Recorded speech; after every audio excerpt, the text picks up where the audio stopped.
After the inheritance was divided, none of my children wanted me around, and the daughter I had supported the most, the one I believed would always stand by me, only offered her garage. "We don't have space for you in our lives, Mom," she said. "I'm glad you're here listening to my story. Stay with me until the end, and comment the city you're watching from so I can see how far my story travels." The old grandfather clock in the hallway chimed 3 times as I looked at the faces around the dining table, my dining table in the home where I had raised them, cared for them, celebrated their victories, and comforted them through every heartbreak. "Mom, you need to be reasonable," Caroline said, in the same calm, distant tone she used with her patients. "Reasonable?" My voice trembled. "You divided your father's inheritance among yourselves without even asking me.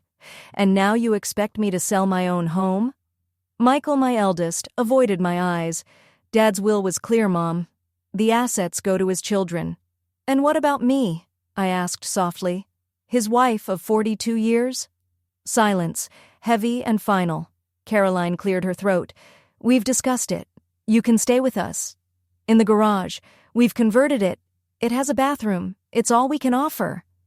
The words hit harder than she realized. All they could offer, like an old item they didn't want to throw away but couldn't bring themselves to keep inside. "Caroline," I whispered, "I worked 2 jobs to pay for your medical school while caring for your father. And I'm grateful," she said quickly, though her voice carried no warmth. "That's why I'm giving you a place to stay. Michael and David didn't even do that." My sons stayed quiet, one looking at his phone, the other studying his coffee. When had they all grown so cold? "The market's strong right now," Michael added. "You'll get a good price for the house." "This is my home," I said, my voice breaking. "Your father and I built it together." "We planted those trees out front when you were born," Caroline sighed. "It's just a house, Mom. Don't get emotional. Just a house. The walls that held every memory of our family, now just bricks and wood to them." "You have 3 weeks to decide," Michael announced. "If you won't sell, you'll need to buy us out. Otherwise, we already contacted an agent." They'd gone behind my back, arranging the sale of my home. As they gathered their coats and left, a painful truth settled in. I was 65, nearly out of savings, and nowhere felt like mine anymore. My husband's pension had ended with him, and my small teacher's pension barely covered food and bills.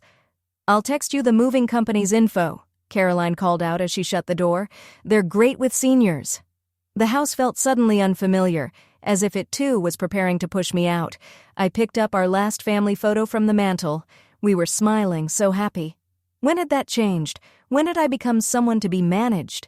That night, lying in the bed I once shared with Harold, I whispered, "What am I supposed to do now?" The silence answered louder than words. 3 days later, I stood in Caroline's garage. A thin carpet covered the concrete floor. A folding screen separated the toilet and shower from a small single bed that looked like it came from a dorm. A tiny desk doubled as both a dining table and workspace. Bare white walls made the air feel colder. "It's all we can manage," Caroline said briskly. "The spare room's Jason's office now, and the kids need their space." I nodded, unable to speak. This converted garage was the sum of everything I'd given. "You should be grateful, Mom," she added. "Some parents have it worse." Parents, not Mom. When had I stopped being her mother and become just another obligation? After she left, I sat on the edge of the bed, my suitcases still zipped. Through the small window, I could see into the main house. Caroline laughing on the phone, carefree, untouched by what she'd just done. This wasn't how it was supposed to be. After a lifetime of giving, I had nothing left, not even a place in my children's hearts. The first night in Caroline's garage, I couldn't sleep. Every sound was strange.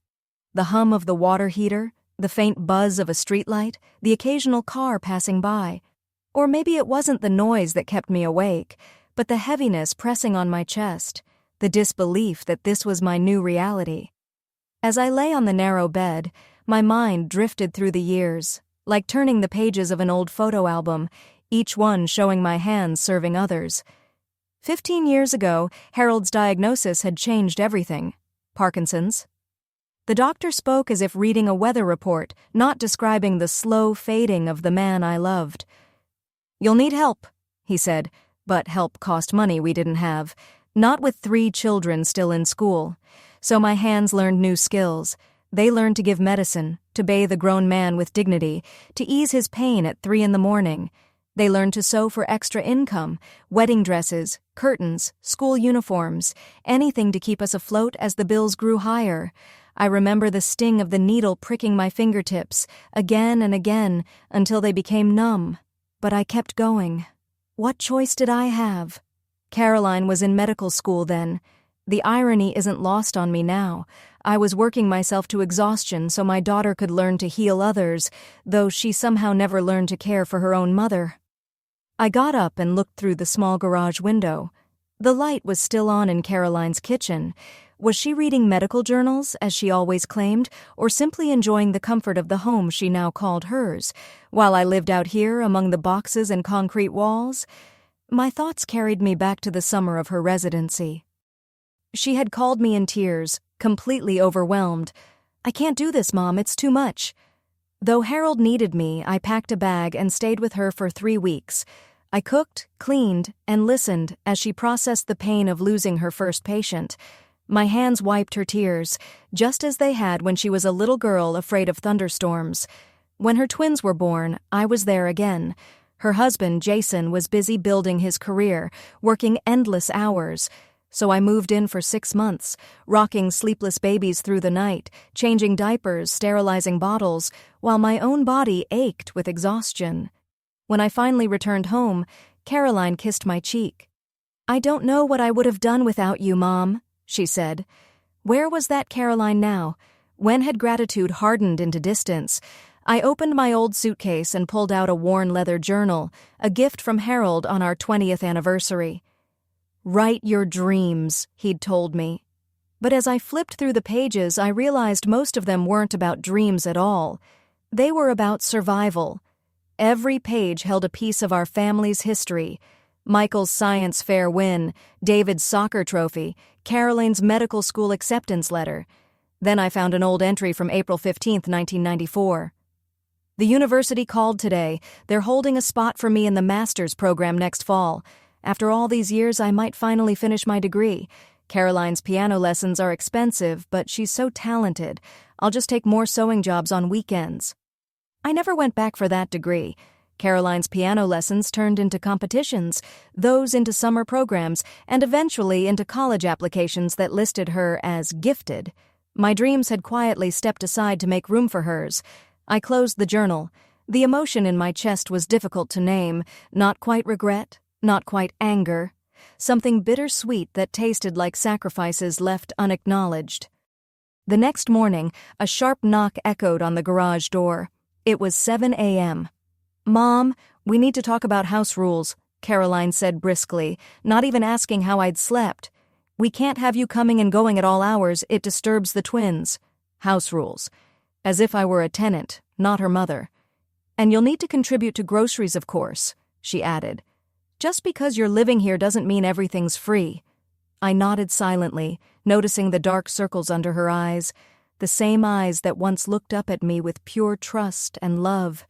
My hands clenched slightly, the same hands that had fed her, clothed her, and carried her through every sickness and fear. But my voice stayed calm. "Of course," I said softly, wondering how I would manage it on my small pension. As Caroline listed more house rules, my eyes drifted down to my hands. They looked older now, the skin thin, spotted, the knuckles swollen from decades of work. These were the same hands that had held my children when they cried, packed their lunches, and clapped at every school performance. Hands that had built a family. Now, they were empty.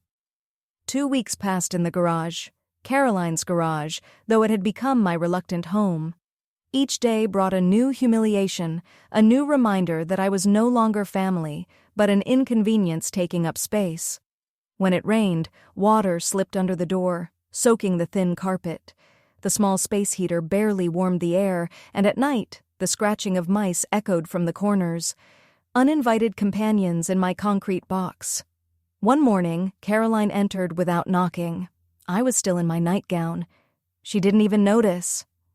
"We need to talk about bathroom schedules," she announced briskly. "Bathroom schedules?" I repeated, tightening my robe. "You can't use the main house bathroom between 6:30 and 8:30 a.m. That's our family time." Family time. The word hit like a slap, as if I no longer belonged in that category. "And please avoid using it between 3 and 9 p.m. too. The kids need privacy." I glanced toward the tiny shower in the corner of the garage. The water pressure was weak, and the hot water lasted barely 3 minutes. "Caroline," I began carefully, "the shower here barely—" "Mom," she interrupted sharply, "you need to understand we're making sacrifices to accommodate you. Jason's already irritated enough as it is." Jason didn't want me here. The thought sank deep. Caroline sighed, impatient. "Nobody expected to have their mother-in-law living in the garage, did they? We had plans for that space." Her words pierced me more than I wanted to admit. I had become a problem to manage, not a mother to cherish. Later that day, I stepped quietly into the main house to make a cup of tea. The twins, Emma and Ethan, were sprawled on the couch playing games. "Hi, kids," I greeted softly. Ethan didn't look up. "Mom said you're not supposed to use the TV." "I just came for tea," I said quickly. Emma giggled.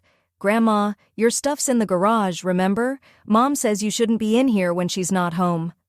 I stood there frozen, the empty mug still in my hand. My own grandchildren had been told to keep me out of their house. When had I become a trespasser in my daughter's life? Back in the garage, I noticed my few belongings had been moved. The framed photo of Harold and me, the one I kept beside my bed, was lying face down. I set it upright again, my hands trembling with a mix of grief and anger. That weekend, Caroline hosted a dinner party. I wasn't invited, of course. But laughter and conversation drifted through the thin walls. I recognized the voices, Michael and David. My own children were gathered less than 30 feet away, and I wasn't welcome. When the doorbell rang again, I peeked through the small window. It was Helen, my dearest friend for over 30 years. Carolyn greeted her warmly, guiding her inside. Helen knew I was here.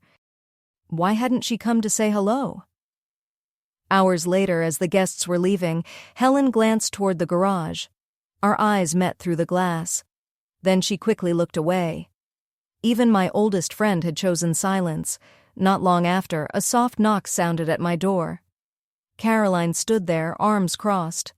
"Mom, I need you to help clean up. The housekeeper won't be here until Tuesday." Not, "Would you like to join us?" Not, "I'm sorry we didn't include you."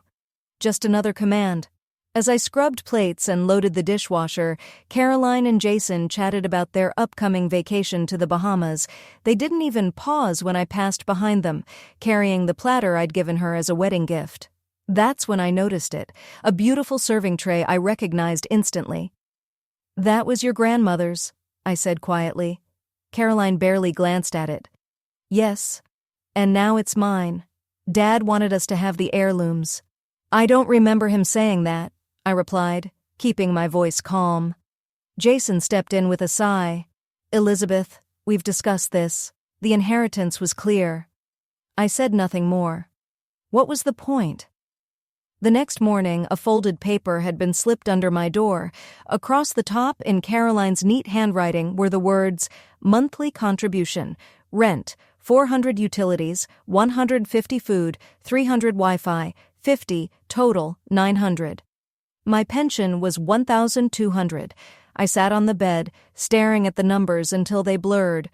This wasn't family. This was a transaction. Exploitation dressed up as kindness. That afternoon, as I folded laundry in the tiny corner I called my kitchen, I heard Caroline's voice through the open window. "It's exhausting having Mom here," she said. "She acts like she deserves special treatment. Honestly, she should be grateful we didn't send her somewhere else." Her words echoed in my chest like thunder. For the first time, I felt something shift deep inside me, a quiet resolve that I hadn't felt in years. Something was about to change. "If she complains about the bill," I heard Caroline say through the thin wall, I'll remind her how much we spent on Dad's care. It's time she carried her own weight. I pressed a trembling hand against my mouth to stop the sound that rose from my throat. After everything I had done, after years spent caring for Harold, after emptying my savings to help with Caroline's down payment on this very house, this was how she saw me. Not as a mother, as a burden. That night, sleep never came. The truth settled over me like a cold blanket. I had no home anymore, no place where I truly belonged. The garage was silent except for the faint hum of the water heater. Surrounded by the remnants of my life packed into boxes, I finally let myself cry. 2 weeks later, I was walking back from my part-time job at the thrift shop. It didn't pay much, but at least there, people spoke to me kindly. They saw me as a person, not a problem. As I reached the driveway, the smell of pot roast drifted through the evening air, Harold's favorite. Through the dining room window, I saw them all gathered. Caroline, Jason, the twins, Michael's family, even David. A family dinner.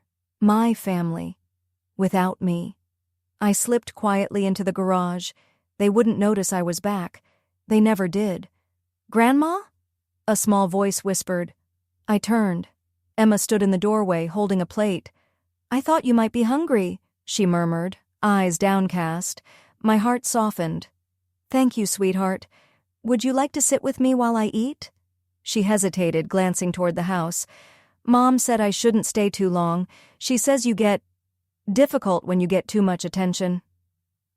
The warmth in my chest faded. "I see. Well, thank you for the food." When she left, I picked at the meal no apple cobbler, though I could smell it baking earlier. Even this gesture reminded me I was an afterthought. As I washed the plate in the small sink, I heard voices from inside the house. I froze, listening. "We can't keep doing this," Michael said. "It's not sustainable." "What do you suggest?" Caroline's voice was sharp. "You and David aren't helping much either." "We could sell the vacation place," David offered. "Use that money for her care." "That's our inheritance," Jason cut in. "Why should we spend it on your mother?" My heart dropped. They were talking about me like I wasn't alive. "The garage is temporary," Caroline said. "I'm looking into other options." "Other options?" Michael asked. "Somewhere affordable," she replied. "She doesn't need anything fancy. Just a place with medical supervision. She's getting forgetful." "Forgetful? Because I missed one bill payment?" "Once." "What about her things?" David asked.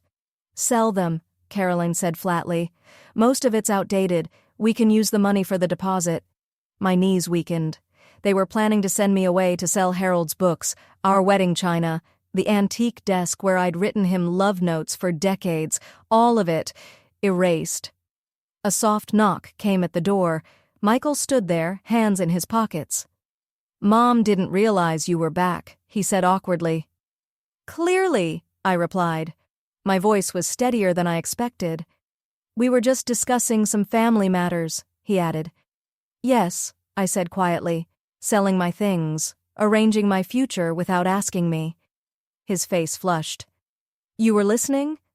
"It's hard not to hear through these walls," I said, "especially when you're talking about me like I'm a problem to remove." "Mom, it's not like that. We're trying to figure out what's best for everyone. Everyone except me," I said. He sighed, running a hand through his hair, just like his father used to. "You're being emotional. We're only trying to help." Those words, emotional, dramatic, had been used my whole life to silence me, but not this time. I stood, straightened my shoulders, and looked my son in the eye. "I am emotional, Michael. I carried you for 9 months. I raised you for 18 years. I've loved you for 42. If that doesn't earn me the right to feelings, then what does?" He opened his mouth, but I didn't let him speak. "See, this is exactly why you think you can decide for me. But I'm still here. I'm still capable, and I won't be locked away or erased from my own life." For the first time in a long while, he didn't have an answer. And for the first time in years, I felt something I thought I'd lost completely. My strength. "I'm still the woman who taught you to read," I said softly. who nursed you through every childhood illness, who co-signed your first apartment lease. Michael's expression hardened. That was a long time ago, Mom. Not to me, I whispered. To me, it feels like yesterday. When he left, the silence that followed felt heavier than the air itself. I sat on the edge of the bed, watching shadows stretch across the concrete floor. The truth had finally settled in.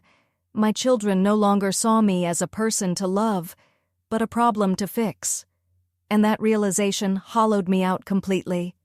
Hours later, long after their laughter had faded from the house, the garage door creaked open. Caroline stood there, framed in the soft glow from the kitchen light. "I need to talk to you," she said, her tone clinical. "It's about your future arrangements." I looked at her, my beautiful, accomplished daughter who had once curled into my arms during thunderstorms. Now she stood before me, a stranger. "I know about your plans," I said quietly. "I heard everything." Her mouth tightened. "Then you understand why we need to make changes. This situation isn't working." "No," I said evenly. "It isn't." "We found a place," she continued as if I hadn't spoken. "It's clean, safe, and has medical staff on site. You'll be comfortable there." "Stop," I interrupted. "Just stop, Caroline." She blinked, unaccustomed to being challenged. "I'm not going anywhere. I'm not selling my belongings, and I will not be treated like a burden for one more day." "Don't be ridiculous, Mom.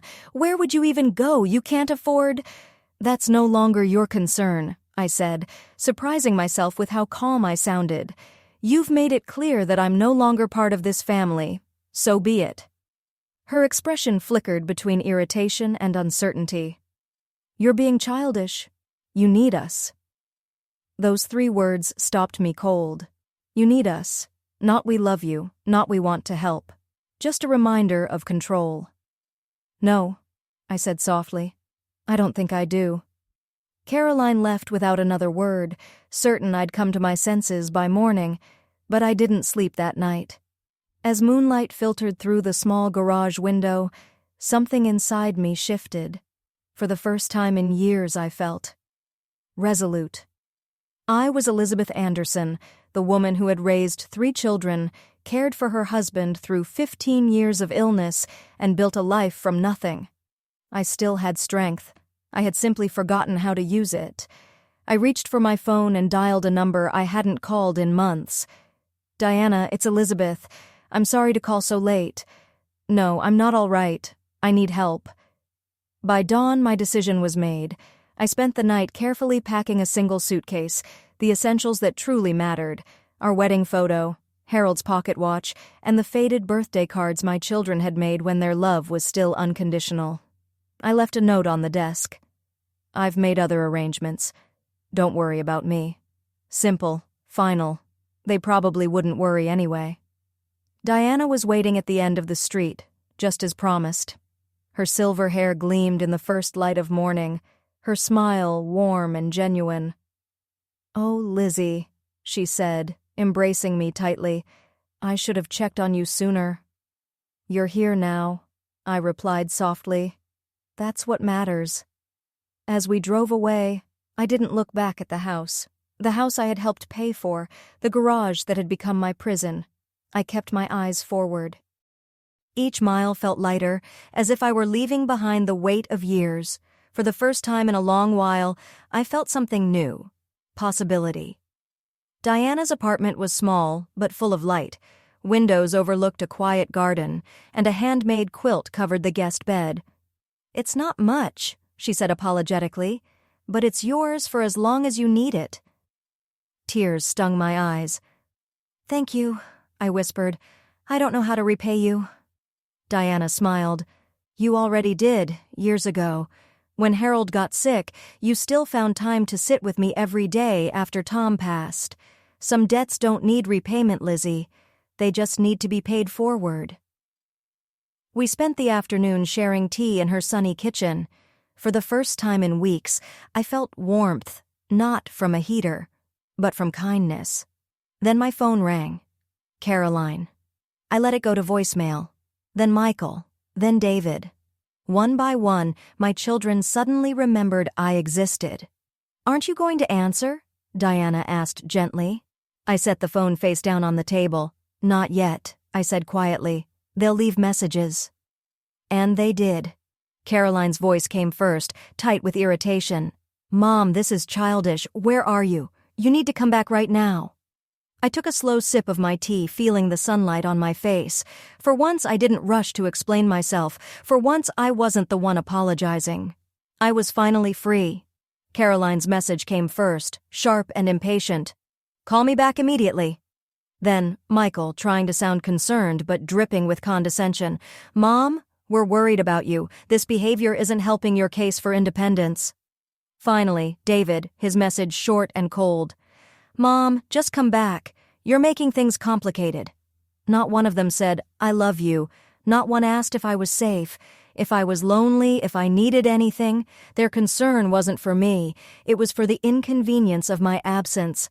I deleted every message. Days at Diana's passed gently. Mornings in the courtyard garden, reading as sunlight filtered through the trees. Afternoons spent at the community center book clubs, card games, quiet laughter. Evenings cooking simple meals side by side, sharing memories that no one else had cared to hear in years. 1 week stretched into 2. My children's calls grew less frequent, their messages more irritated than caring. I wasn't ready to answer them. Not yet. "You'll have to talk to them eventually," Diana said one evening as we folded laundry together.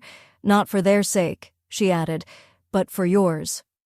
"I know," I admitted softly, "but not until I figure out what comes next. I can't stay here forever." Diana paused, setting down the towel in her hands. "Actually, I've been thinking about that." She told me that Margaret in 3B was moving to Florida next month to live near her daughter. Her apartment would soon be available. My heart lifted and then sank just as quickly. "I couldn't afford it," I said. "My pension barely covers the basics." Diana smiled knowingly. "There's a sliding scale here for residents on fixed incomes. I think you'd qualify, and there's something else." She hesitated, then said, "You told me you used to sew, right?" "A lifetime ago," I said quietly. "Well, we have a little shop in the community center. Alterations, mending, custom pieces. The woman who ran it moved away last year, and no one's taken over since." I stared at her, stunned. Memories flooded back, the feel of fabric between my fingers, the rhythm of the sewing machine, the soft satisfaction of creating something beautiful and useful. "I haven't sewn in years," I whispered. "Then maybe it's time to start again," Diana said gently. "Your hands remember, even if your heart forgot." That night I dreamed of colors and textures, silk, cotton, and wool slipping through my fingers, each stitch pulling me closer to something that felt like purpose. When I woke, I felt it, for the first time since Harold's passing. Hope. The next morning, Diana introduced me to Evelyn, the community manager, a no-nonsense woman in her 60s, with kind eyes and practical hands. I told her my story, uncertain and embarrassed. "You're not the only one," she said simply. "Too many good people have been left behind by their families, but we look out for each other here." She showed me the small apartment. It was modest but filled with light, a bay window overlooking the courtyard. Then she unlocked a door down the hall and flicked on the light. Dust floated in the air, revealing a small sewing room with 2 sturdy machines and shelves lined with fabric. "We could use someone like you," Evelyn said. "Plenty of residents need alterations. You could start tomorrow if you'd like." I ran my hand along the cool metal of the sewing machine, my pulse quickening. Could I really begin again at 65? "I'd need a few supplies," I said carefully. "Thread, scissors, tape measure." "We'll cover the basics," she assured me. "You just bring your heart to the work." As we walked back to Diana's apartment, my mind spun with possibility. A place of my own. Work that mattered. A community that valued what I could give. I was so lost in thought I almost didn't notice the silver car parked outside the building. My stomach dropped. Caroline's BMW. She stepped out as soon as she saw me, her expression polished into that tight, professional smile she used when she wanted to appear in control. "Mother," she said coolly, "you've led us on quite a chase." Diana gave my arm a reassuring squeeze before quietly slipping inside, leaving us alone. "How did you find me?" I asked, keeping my voice calm. "Your phone," Caroline said. "I'm your emergency contact. I can track your location." Of course, I should have known. "It's time to come home," she continued. "This little adventure has gone on long enough." I looked at my daughter, the woman who once begged me to chase away monsters from under her bed. And now I was the inconvenience she wanted gone. "No," I said simply. Caroline blinked, thrown off balance. "What do you mean, no?" "I mean, I'm not coming back. Not to your garage, not to a facility. I'm staying here." Her expression hardened. "You can't afford this, Mom." I smiled. "Watch me." 1 year later, morning light spilled through the bay window of my small apartment, catching the threads of fabric stretched across my sewing table. The sewing room at the Oak Ridge Community Center had become my sanctuary, filled with laughter, chatter, and the gentle hum of machines. Residents stopped by daily for mending, alterations, or just conversation. My hands, once raw from exhaustion, now moved with grace again. Every stitch I made was a reminder. I hadn't been discarded. I had simply begun again. And though my children rarely called, I no longer waited for their approval. I had built a new life, one carefully, lovingly sewn back together, piece by piece. What started as simple alterations, hemming pants, taking in waistbands, soon became something much more meaningful. I began designing custom clothing for older bodies, for people forgotten by the fashion world. Dresses with discreet adaptive features for women with arthritis, pants with easy, dignified closures for those with limited mobility. Word spread beyond Oak Ridge. Requests came in from nearby communities, from families with elderly relatives, from people who valued craftsmanship over mass production. My hands, once idle and aching in that cold garage, now created daily acts of dignity. A knock at my door pulled me from my thoughts. Diana stood there, radiant in the lavender dress I'd sewn for her birthday. "Ready for brunch?" she asked with a grin. "They're expecting us," she added as she swept into the apartment. They were our circle, 6 women who had become my chosen family. Women who, like me, had been pushed aside by the world, by families, by a culture that worships youth and forgets experience. Together, we had rebuilt our sense of belonging, stitch by stitch, conversation by conversation. As we walked to the community dining hall, residents greeted us along the way. "Elizabeth, the blouse fits perfectly." "Elizabeth, can you take in my jacket next week?" Each acknowledgement filled me with quiet warmth. Here, I mattered. The dining room hummed with conversation and clinking coffee cups. Our table by the window was already half full when we arrived. There was Ruth, the retired librarian who still quoted poetry by heart, Marianne, once a civil rights attorney who never lost her fire, and Pearl, who raised 5 children alone after her husband passed far too young. Women with stories, women who had lived. "There she is," Pearl called, waving me over. "The miracle worker who made me look 10 pounds lighter in my grandson's wedding photos." Laughter rippled around the table as I took my seat. These Sunday brunches had become sacred, a celebration of survival, of sisterhood, of the reminder that we were not invisible. "Did you hear back from the hospital?" Marianne asked as she poured me coffee. I nodded, still hardly believing it myself. "They want 24 adaptive gowns for the geriatric ward, designed for dignity," they said. A cheer went up around the table, drawing smiles from nearby diners. "From garage to entrepreneur in 1 year," Diana said proudly, raising her coffee cup. "To Elizabeth, who proved it's never too late to begin again." Cups clinked together in a joyful chorus, and I felt something bloom inside me. Not pride, but belonging. After brunch, Diana and I strolled through the community garden, enjoying the scent of late spring blooms. Then my phone buzzed. A name I hadn't seen in months lit up the screen. Emma, my granddaughter.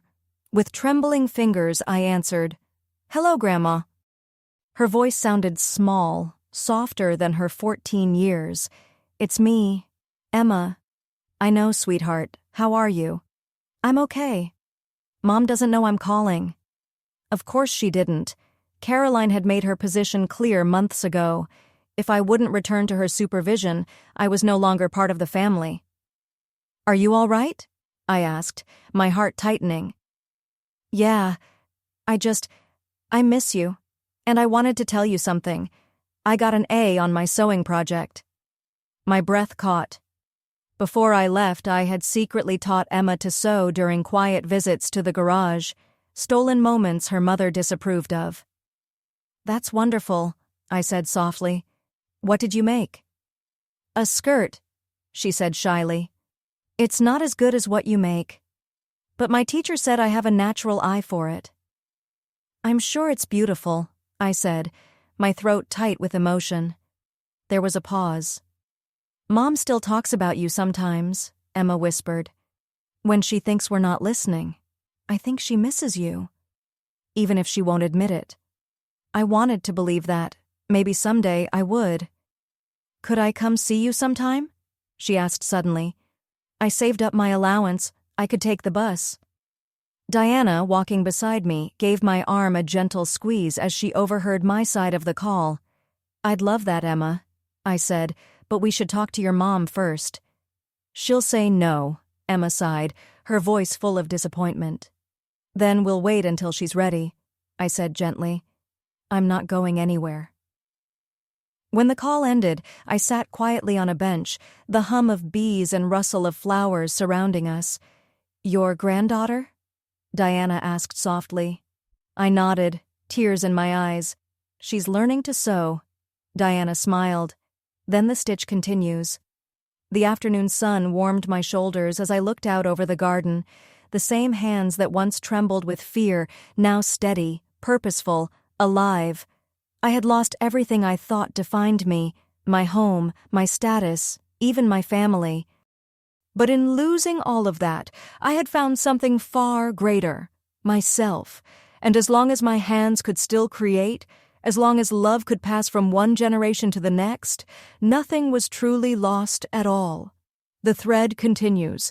The following Saturday, as I measured fabric for a new project, I heard a commotion near the entrance of the community center. When I looked up, I froze. Caroline stood in the doorway, and behind her, half hidden, was Emma. My heart stuttered, then began to race. Caroline looked thinner, paler, with deep shadows under her eyes. Mom, she said, her voice strangely uncertain. I carefully set my scissors on the table. Caroline, this is a surprise. She glanced around the sewing room, taking in the orderly workspace, the neatly stacked fabrics, the bulletin board covered in thank you notes from clients. Emma told me about her phone call, she said. At first I was angry, but then I realized it's been a year, a whole year without my mother. A year I had survived, no, thrived, without my children. You look well, Caroline continued, her tone shifting, almost questioning. I am well, I said simply. Emma slipped out from behind her mother, eyes bright with excitement. Is this where you work, Grandma? It's amazing. Her enthusiasm warmed me instantly. Would you like to see what I'm making? I asked. She nodded eagerly and hurried to the cutting table. As I showed her how to pin a pattern, Caroline lingered by the door, stiff, uneasy, out of her element. She was used to control, to her operating room, her immaculate home, her well-ordered world. This version of me unsettled her. After a few minutes, I looked up and found her studying one of my dresses displayed on a mannequin, a soft blue design with hidden magnetic closures. This is remarkable, she said quietly, tracing the seams. You designed this? I nodded. For people with dexterity challenges. It looks like a regular dress, but it's easy to put on without assistance. Something flickered across her face. Recognition, maybe even pride. For the first time in years, I saw her truly see me. Emma says you're selling these to hospitals now? Yes, I replied, and taking private commissions. I stay quite busy these days. Caroline looked around the room again, and I could almost see the calculations forming in her mind. Not financial ones, but emotional. a reassessment. "We should talk, Mom," she said finally. "About everything. Maybe dinner sometime."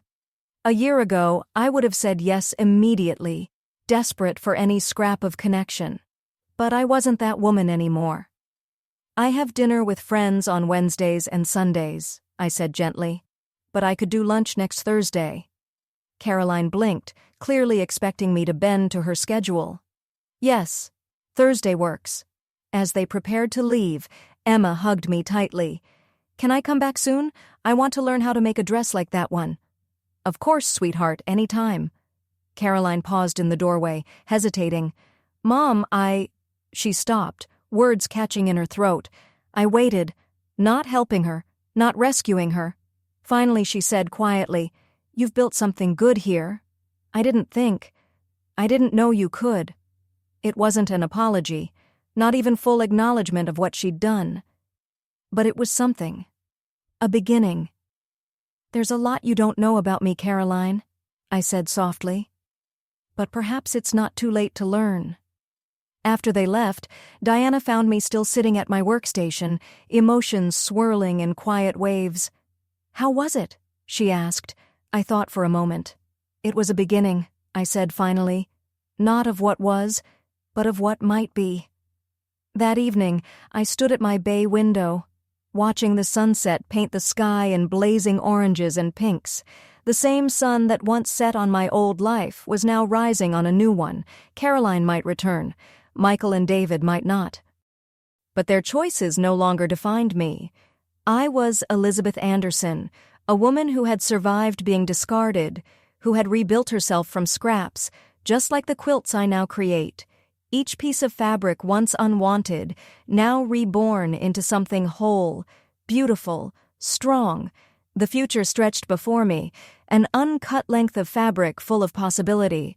And my hands, these capable, weathered hands, were ready to shape it into something new.